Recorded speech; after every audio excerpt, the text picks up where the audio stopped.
Friday afternoon, October 15, 1999. We are in the auditorium of the Rural Hall, Stanleyville Library for a very important purpose. This purpose is to continue taping our discussions with veterans of World War II. This is a project of the Friends of the Rural Hall, Stanleyville Library. We believe the people of this community, this country, and indeed the free world owe so much to these veterans that we must not forget what they did for all of us during that awesome period in our history. We're very fortunate to have Mr. Joe Goard, a veteran of World War II, with us this afternoon.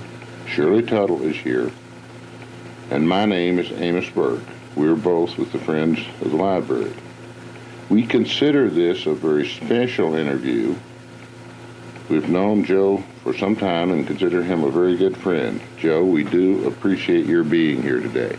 Well, I was at Norfolk Navy Yard at Portsmouth, Virginia, working in the sheet metal shop there. And I was coming to work about 7 o'clock, and this was on the news, came over the radio about the bombing of Pearl Harbor.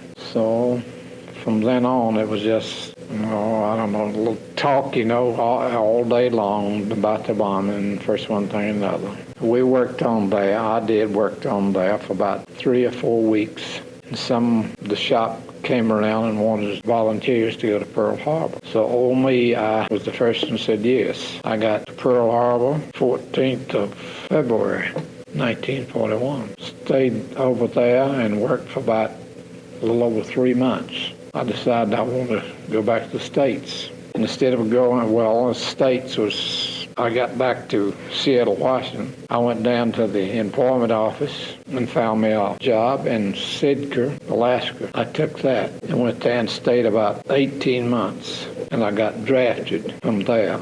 I came back to the States, back to the States on January the 2nd, 1941. And I went immediately to the draft board. In about 10 days, they called me to go to Roanoke, Virginia, to be introduced. Well, that I did, and then I came back home. They was going to give me a call. And about 10 days after that, they gave me a call. From that, I went to Fort Belvoir for training. Stayed there for 8 weeks. Got out of there and went home for about 5 days. And I was to go to Fort Dix, which I did. And I left there and went to Camp Shanks, New York. After Camp Shanks, about 3 days.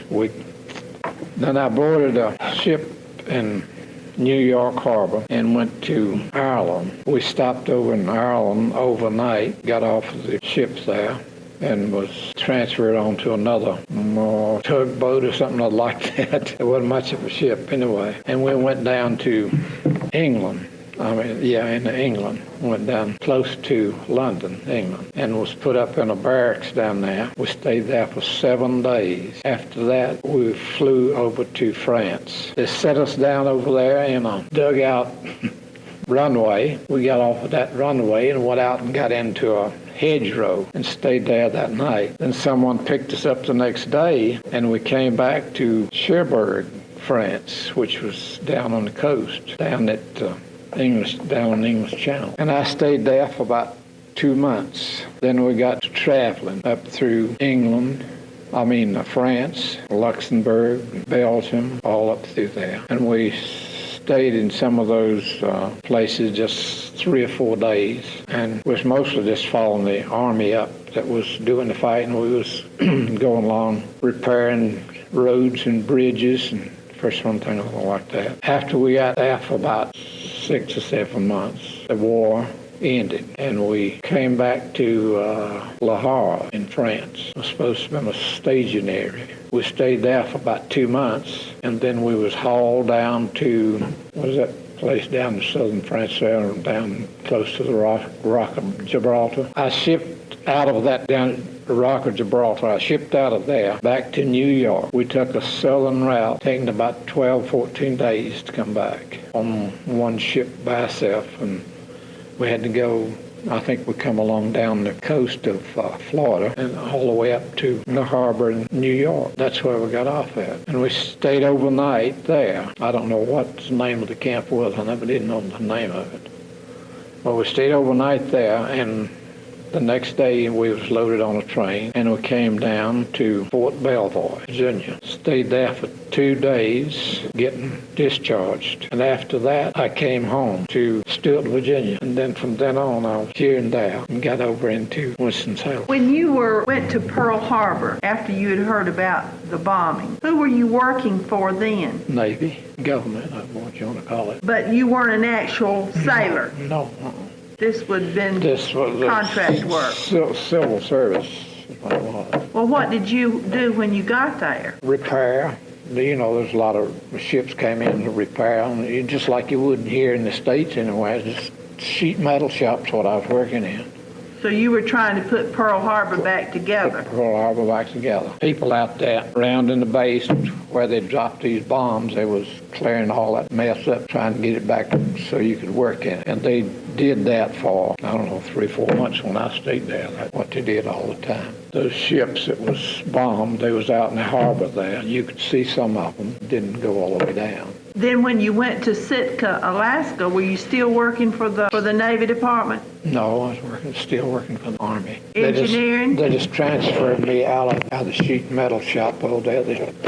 When I went over there, I was considered transferred. I went up there, I was operating the thing. Up in Sitka.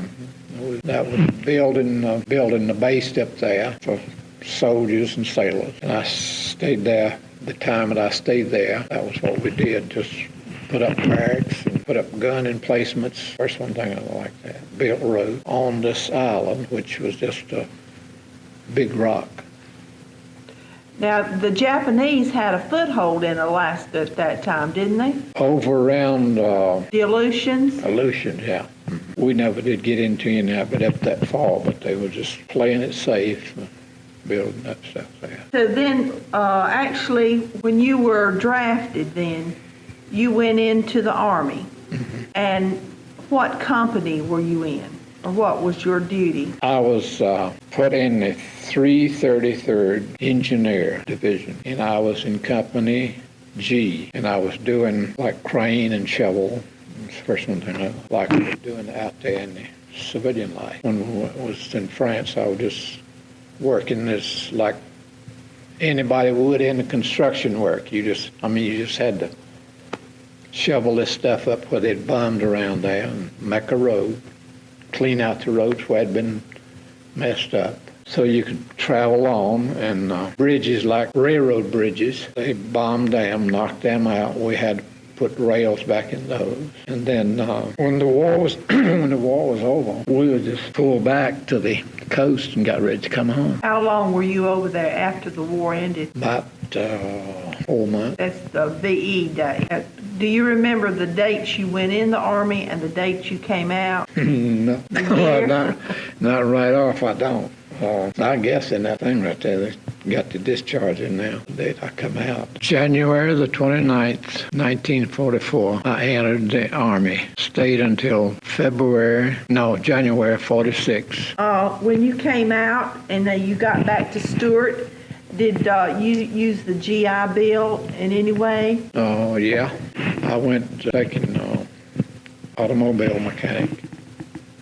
That's the only thing that I ever used it for. When you finished it, did you go into the automobile mechanic business? About 4 years. Then I started driving truck after that. Where did you retire from? I retired from Baker Driveway in 1981 after 32 years. What do you think the most important thing you learned in World War II was in your service? I had been working in construction business all the time. And when I went in there, it was nothing more than just a routine, just another day working. You just had to get up and stand reveille, and that while you was off to yourself. Off with somebody else going to the job, wherever the job was at. That's about the only thing that's different in it. Did you keep up with any of the people that you served with? Yeah, we're right to them all. I have visited a couple, about 3. Some of them was up in Pennsylvania and New York, and those places up through there. Were there any specific experiences you want to tell us that happened to you while you were over in Europe? Nothing on. I was lucky, I guess, to go through it. So one thing I can say. Well, actually, I was. I wasn't in close to the fighting where there was bombing or anything like that. I wasn't in close to that at no time. So about the only thing we had to watch out for was where they planted mines, stuff like that. That at Cherbourg? Cherbourg. Was that the big fort that they had so much trouble penetrating? No, what was that down there? Down below that is down in France. I'm sorry that I don't have a better command about geography right at this time. Cherbourg, we called it Cherbourg. That was France. And that was tore up pretty good. But that wasn't where they did all the landing. This place on down south. Normandy? Yeah, well, no, that's what they was. That's where they went. They went in at Normandy and tried to take the. Well, they did take it. What was the condition of the people there in France when you were doing all this construction? The condition of them, like the welfare and so on. Well, I don't remember of going into a home like you and I would have out here in the country somewhere. I don't remember going into a home like that. You can see going along the road here out there in the farming country, you can see some big farmhouses out there, but I never was in one of them. The things that they did around those farms, they'd go in here and build a home up and then put a wall all the way around it out of rock or whatever they could get, 7-8 feet high. They kept the cattle, chickens, hogs, anything that they had was right in that place there where they. Do you remember the day that Germany surrendered? I do. We was, why can't I say that one? Anyway, we was up in Luxembourg, a little place in Luxembourg, and they flew over with something looked like a B-29. They flew over that little place we was at over there and dropped a bunch of leaflets like this right here. And a bunch of them picked them up and started reading them and hollering and carrying on that the war was over. So everybody was celebrating. Mm-hmm. Everybody was celebrating. Went on for about 12 hours shooting and hollering and carrying on. So it was a pretty exciting day. It was. Do you have anything more you'd like to add? No, I wouldn't.